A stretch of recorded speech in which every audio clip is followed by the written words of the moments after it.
बिस्मिल्लाहिर्रहमानिर्रहीम, अस्सलाम वालेकुम। मैं हूं बिलाल अहमद। उम्मीद है आप सब खैरियत से होंगे। Current affairs with Bilal Facebook page और यूट्यूब चैनल के साथ आपकी खिदमत में हाजिर हूं। नाज़रीन, जैसा कि मैंने कुछ अर्से पहले ये कहा था कि कराची में कौन सी सियासी तंजीम का मुस्तकबिल होगा, इसका बराह रास्त ताल्लुक़ होगा पाकिस्तान तहरीक इंसाफ और इमरान खान के सियासी मुस्तकबिल के हवाले से।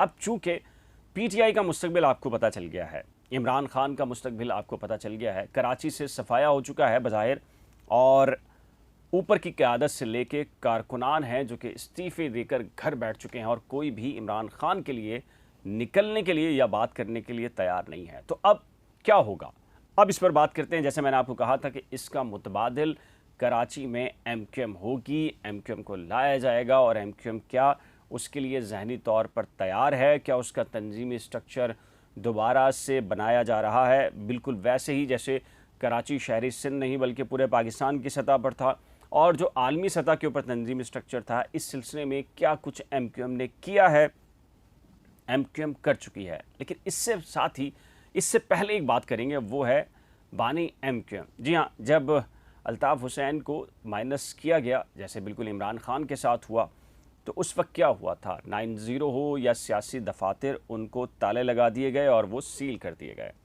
आज बिल्कुल तारीख़ ने अपने आप को दोहराया है। जिस तरीके से बानी MQM माइनस हुए, फिर इमरान खान हुए, जिस तरीके से MQM के दफातर सील थे, आज पाकिस्तान तहरीक इंसाफ के दफातर सील हैं।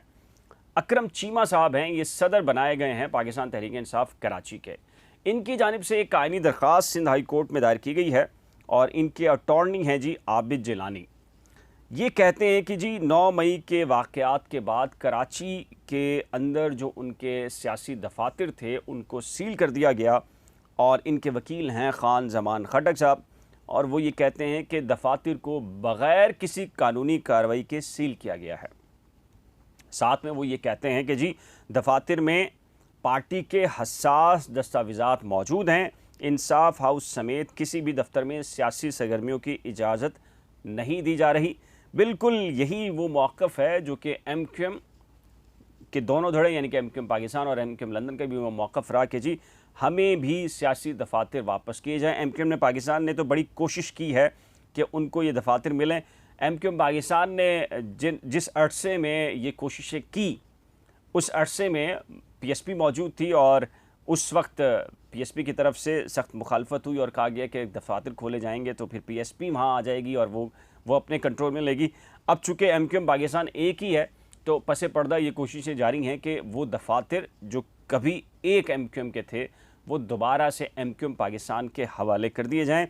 बिल्कुल वही नुक्ता, वही पॉइंट्स, और वही कह लीजिए, चूँकि फार्मूला सेम है तो उसके अंदर एक्टिविटीज़ भी सेम होती हैं। तो अब पाकिस्तान तहरीक इंसाफ ने भी कहा है कि जी हमारे दफातर हमारे हवाले किए जाएँ। MQM को फ़िलहाल सारी चीज़ों की परमिशन है, सियासत है, दीगर मामलात हैं, सरगर्मियाँ भी हैं, लेकिन दफातर के हवाले से अभी तक कोई पेशरफ्त MQM के अंदर तो मौजूद नहीं है। अच्छा जी, MQM के तंजीमी स्ट्रक्चर पर बात करने से पहले एक ख़बर भी दे दूँ कि PTI के शहजाद अवान समेत 8 अरकान सूबाई असम्बली हैं, उन्होंने PTI छोड़ दी है, जिनमें साबिक सदर बिलाल गफ्फार हैं, डॉक्टर इमरान अली शाह हैं, उमर अम्मारी हैं, अब्बास जाफरी हैं, करीम बख्श गबोल हैं, ख़वातीन की नशिस्त पर सिद्रा इमरान हैं, राबिया असफ़र हैं, और दीगर संजय साहब हैं। इन सब ने PTI छोड़ दी है, और उसके बाद PTI का जो तंजीमी स्ट्रक्चर है वो जैसे मुल्क भर के अंदर बिल्कुल टूट फूट का शिकार है, वैसे ही यहाँ कराची के अंदर भी हो गया है। अच्छा, अब इसका फ़ायदा किसने उठाया है, और उठाना था, ये मैं बहुत पहले आपको कह चुका था। ज़ाहिर है कि इसका फ़ायदा किसको होना है, वो बराह रास्त MQM को होना है। अब MQM को क्यों होना है, ज़ाहिर है कि इसकी पूरी तौजी लॉजिक मैं अपने कुछ साबका व्लॉग्स में बता चुका हूँ कि माइनस जिन शख्सियत को किया गया है MQM के अंदर से, उनके कद को माइनस करने के लिए, जो भी थोड़ा बहुत जो भी बाकी है, उसके लिए MQM पाकिस्तान को कदावर करना बहुत ज़रूरी है। उसके लिए MQM पाकिस्तान तंजीमी स्ट्रक्चर को मज़ीद डेवलप कर रही है। आज क्या हुआ, कल क्या हुआ, 7 अरकान राब्ता कमेटी की इंडक्शन हुई, यानी कि उनकी शमूलियत हुई, और आज आलमी सतह के ऊपर जो तंजीमी स्ट्रक्चर है उसको डेवलप किया गया है। इनके नाम क्या हैं, किस किस की ज़िम्मेदारी है, पहले ये बताऊंगा, और इसकी फिर आगे क्या इसके कह लीजिए कि इसके असरात होने वाले हैं और कराची की सियासत किस तरफ जाने वाली है, वो भी आपके सामने रखूँगा। मोहम्मद दिलावर साहब हैं, इफ्तिखार आलम साहब हैं, बिल्किस मुख्तियार साहब हैं, फौजिया हमीद हैं, इसके साथ नाइला मुनीर साहब हैं, डॉक्टर यासिरुद्दीन हैं, डॉक्टर मोमिन मंझानी साहब हैं। इन सबको राब्ता कमेटी में शामिल किया गया है और इनका तंजीमी जो कह लीजिए कि ज़िम्मेदारियाँ होंगी वो इजाफ़ा किया जाएगा और इनको ज़िम्मेदारियाँ सौंपी जाएंगी। इसके अलावा जो सीसी कमेटी है, सेंट्रल ऑर्गेनाइजेशन कमेटी, इसमें भी 14 अरकान का इजाफ़ा MQM पाकिस्तान ये कर चुकी है। अब हुआ ये है कि जी जो इन अरकान को आलमी सतह की रिस्पॉन्सिबिलिटीज़ दी गई हैं, जिसमें अदनान सिद्दीकी साहब हैं, सैयद ताहिर वफ़ाकानी हैं, अरशद हुसैन हैं, सैयद उमैर हुसैन अमरीका और कनाडा में बतौर मेंबर तंजीमी सरगर्मियाँ अदा करेंगे। इसके साथ ही बरतानिया में चौधरी अल्ताफ़ हुसैन हैं जो बतौर निगरां इंचार्ज तंजीमी सरगर्मियाँ अदा करेंगे। इसके अलावा सऊदी अरब में हैं हनीफ बाबर साहब, बतौर निगरां इंचार्ज तंजीमी जिम्मेदारी अदा करेंगे।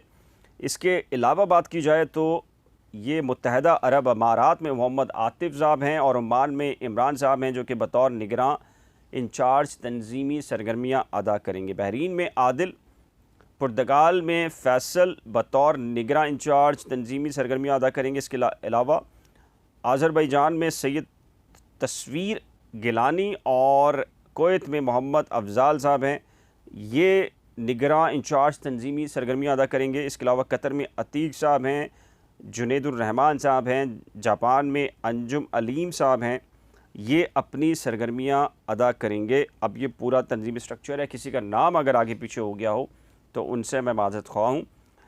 इसका बुनियादी जो मामला है, मैंने जैसा कि आपको पहले कहा था, सिंध हाई कोर्ट में बानी MQM की दरख्वास्त मुस्तरद होना, लाहौर में ना लगना, इस्लामाबाद के अंदर वफाकी वजारत दाखिला का जो जवाब है वो इस बात की गम्माज़ी करता है कि फ़िलहाल जो बानी MQM से मुतालिक जो पॉलिसी है रियासत की, उसमें किसी भी किस्म का कोई बदलाव नहीं है। चूँकि मर्जर से पहले ये कहा जा रहा था कि ऐन मुमकिन है कि माइनस इमरान खान के लिए अल्ताफ़ हुसैन साहब को प्लस करना लाजिम हो, लेकिन उससे पहले जो MQM का मर्जर किया गया उसके बाद ये एक बात सादिर हो जाती है कि जो रियासत ये समझती है कि ये जो तजर्बा है MQM पाकिस्तान का जो मर्जर है, इसके ऊपर इन्वेस्टमेंट कह लीजिए, इसके ऊपर सरमायाकारी कह लीजिए, या इसको आगे लाकर चलाया जाए, सिस्टम को बेहतर बनाया जाए और कराची को कुछ डिलीवर करने और वफाकी सतह के ऊपर जो टारगेट्स होते हैं सियासी या गैर सियासी, उनके अहदाफ को पूरा करने के लिए ये तंजीमी स्ट्रक्चर जो है वो चलाया जा सकता है MQM पाकिस्तान का। इसीलिए MQM पाकिस्तान आप देख रहे हैं कि जी उनकी तंजीम भी मजबूत हो रही है, दिखाई भी दे रही है, नेटवर्क भी वो बढ़ा रहे हैं और ज़ाहिर है कि कहीं ना कहीं से उनको ये उम्मीदें तो ज़रूर हैं कि वो वापस वो सब चीज़ें हासिल कर लेंगे जो एक ज़माने में MQM के पास हुआ करती थी। लेकिन प्रैक्टिकली क्या होगा, प्रैक्टिकली कितना ये साजगार होगा ये सब कुछ, और क्या अवामी हमायत मिल पाएगी या नहीं, ये ज़ाहिर है कि इसका फ़ैसला तो अवाम ने करना है। और अवाम कब फ़ैसला करेंगे, वो जलसे जुलूसों में नहीं, बल्कि जब कभी भी वोट होगा, इलेक्शन होंगे, तब वो सारी चीज़ें खुलकर सामने आएंगी कि कौन सा तजर्बा कामयाब और कौन सा तजर्बा नाकाम रहेगा। आपका इस सिलसिले में क्या ख्याल है? अपनी कीमती राय का इजहार नीचे दिए गए कमेंट सेक्शन में ज़रूर तहरीर कीजिएगा। एक नए ब्लॉग के साथ जल्द मिलेंगे, लेकिन जाने से पहले रिक्वेस्ट है कि करंट अफेयर्स विद बिलाल या फेसबुक पेज या यूट्यूब चैनल को अभी तक लाइक सब्सक्राइब फॉलो नहीं किया आप में से किसी ने, तो लाइक सब्सक्राइब और फॉलो कर लीजिएगा। खुदा हाफिज़।